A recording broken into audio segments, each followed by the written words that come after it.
दोस्तों आज के इस वीडियो में हम आपके BSc second year third semester botany के unit 7 computer uses and Android application यानी कि कंप्यूटर का उपयोग और एंड्रॉयड एप्लीकेशन से जुड़े हुए most important very short answer type question को सॉल्व कराएंगे।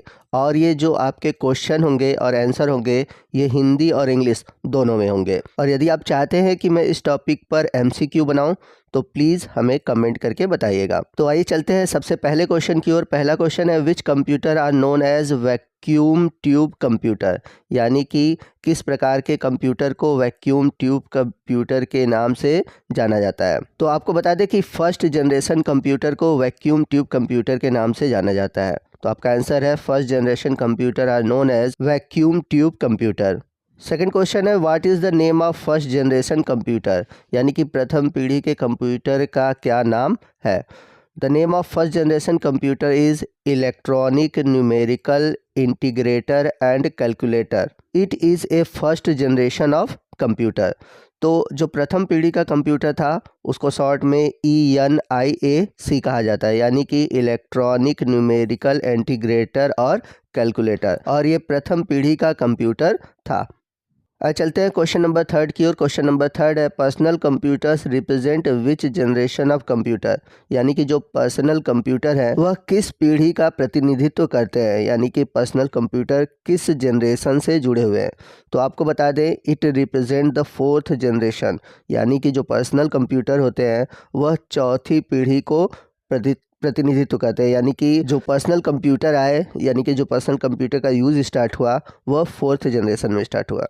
क्वेश्चन नंबर फोर्थ है name any 3 permanent storing device used in computer, यानी कि आपको 3 ऐसे परमानेंट स्टोरिंग डिवाइस के बारे में बताना है जो कि कंप्यूटर से जुड़े हुए हैं। तो आपको बता दें hard disk, DVD, SD card, ये तीनों ही कंप्यूटर के परमानेंट स्टोरिंग डिवाइस है। चलते अगले क्वेश्चन की ओर। क्वेश्चन नंबर 5 है UNIVAC and ENIAC are the example of which generation of computer. तो जैसा कि प्रीवियस क्वेश्चन में हमने देखा कि ENIAC जो कि फर्स्ट जनरेशन का कंप्यूटर था, उसी तरह UNIVAC ये भी एक फर्स्ट जनरेशन का कंप्यूटर है, यानी कि दोनों ही फर्स्ट जनरेशन के कंप्यूटर के उदाहरण हैं। तो आप इसको याद रखिएगा। चलते हैं अगले क्वेश्चन की ओर। बहुत इंपॉर्टेंट क्वेश्चन है। क्वेश्चन नंबर 6 है what does the term COBOL and Fortran represents, यानी कि कोबोल और फोर्ट्रॉन शब्द क्या दर्शाते हैं। तो आपको बता दें कि जो कोबोल और फोर्ट्रॉन है बोथ आर प्रोग्रामिंग लैंग्वेज, यानी कि ये दोनों ही एक प्रोग्रामिंग भाषा को दर्शाते हैं। तो इम्पॉर्टेंट क्वेश्चन है, ये क्वेश्चन एग्जाम में पूछा जा सकता है। चलते अगले क्वेश्चन की ओर। क्वेश्चन नंबर 7 है give 2 example of mainframe computer, यानी कि मेन फ्रेम कंप्यूटर के 2 उदाहरण बताइए। The 2 example of mainframe computer are IBM E5000 series and CDS 6600 computers, यानी कि मेन फ्रेम के अगर हम 2 उदाहरण देखें तो पहला है IBM E5000 सीरीज़ और दूसरा है CDC 6600 सीरीज़। चलते हैं अगले क्वेश्चन की ओर। क्वेश्चन नंबर 8 है where does primary memory is located, यानी कि कंप्यूटर का जो प्राइमरी मेमोरी होता है वह कहाँ पर स्थित होता है। तो आपको बता दें primary memory is located on the motherboard of computer, यानी कि कंप्यूटर की जो प्राइमरी मेमोरी होती है वह मदरबोर्ड पर स्थित होती है।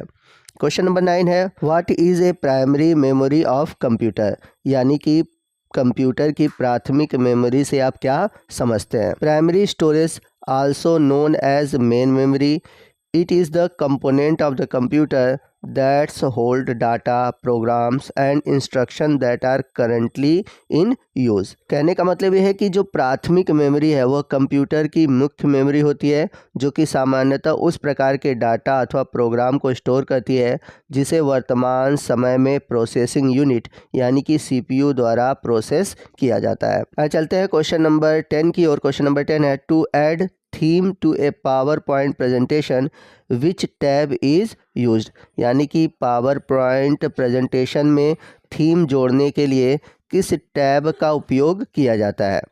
तो आपको बताया दे to add the theme to a power point presentation design tab is used, यानी कि पावर पॉइंट प्रेजेंटेशन में थीम जोड़ने के लिए डिज़ाइन टैब का उपयोग किया जाता है।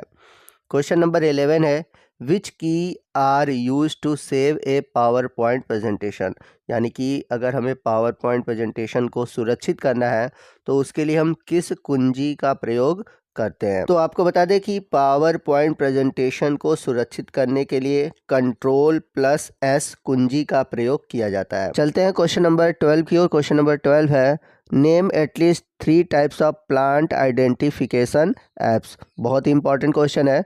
आपसे पूछा हुआ है कि कम से कम 3 प्रकार के पादप पहचान करने वाले ऐप के नाम बताइए।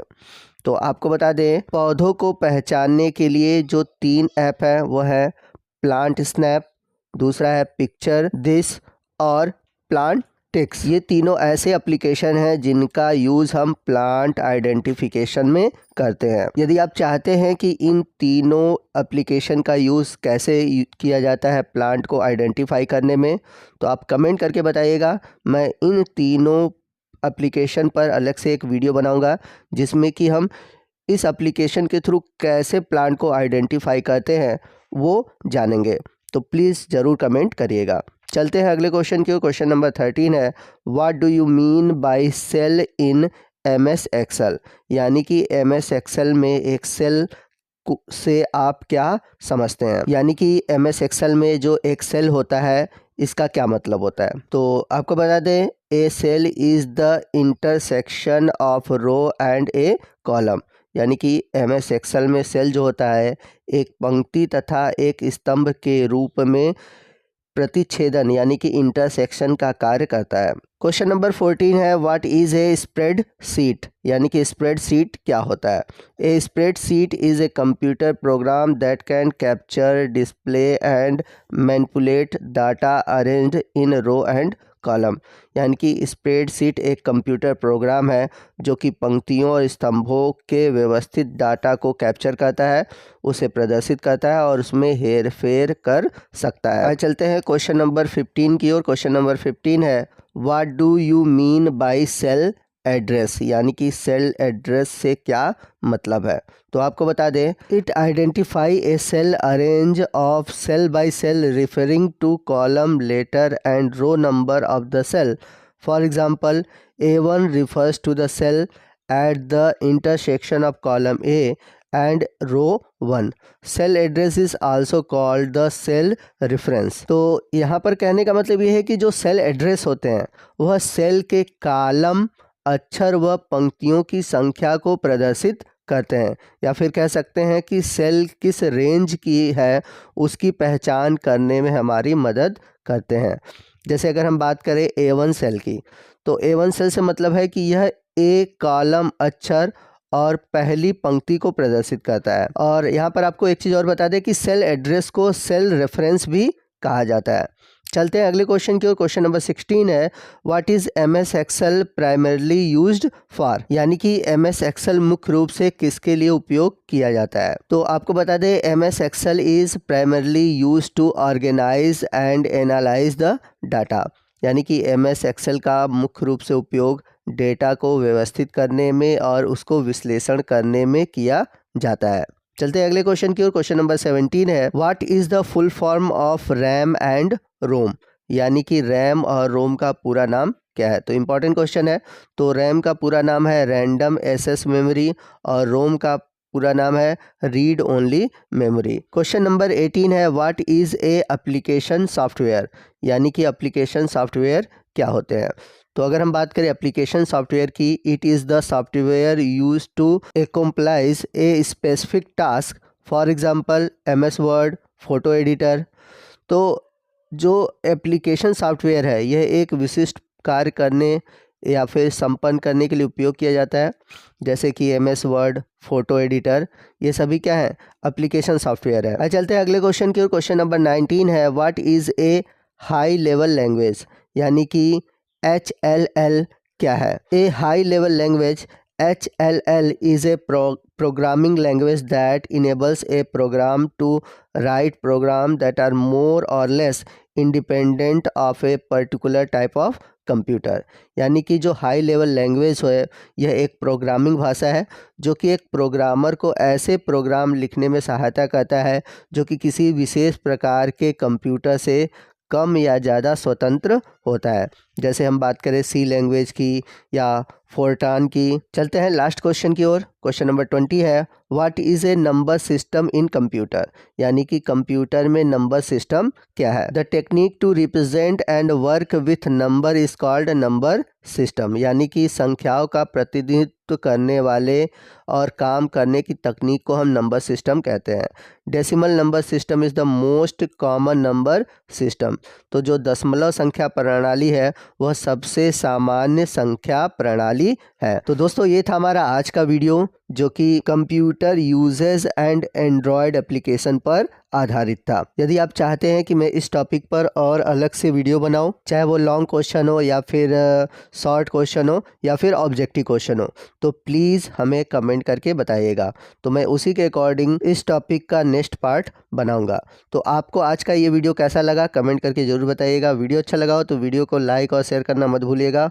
और कोई भी डाउट हो आप हमसे कमेंट करके पूछ सकते हैं। तो मिलते हैं अगले वीडियो में अगले टॉपिक के साथ। तब तक के लिए जय हिंद, जय भारत।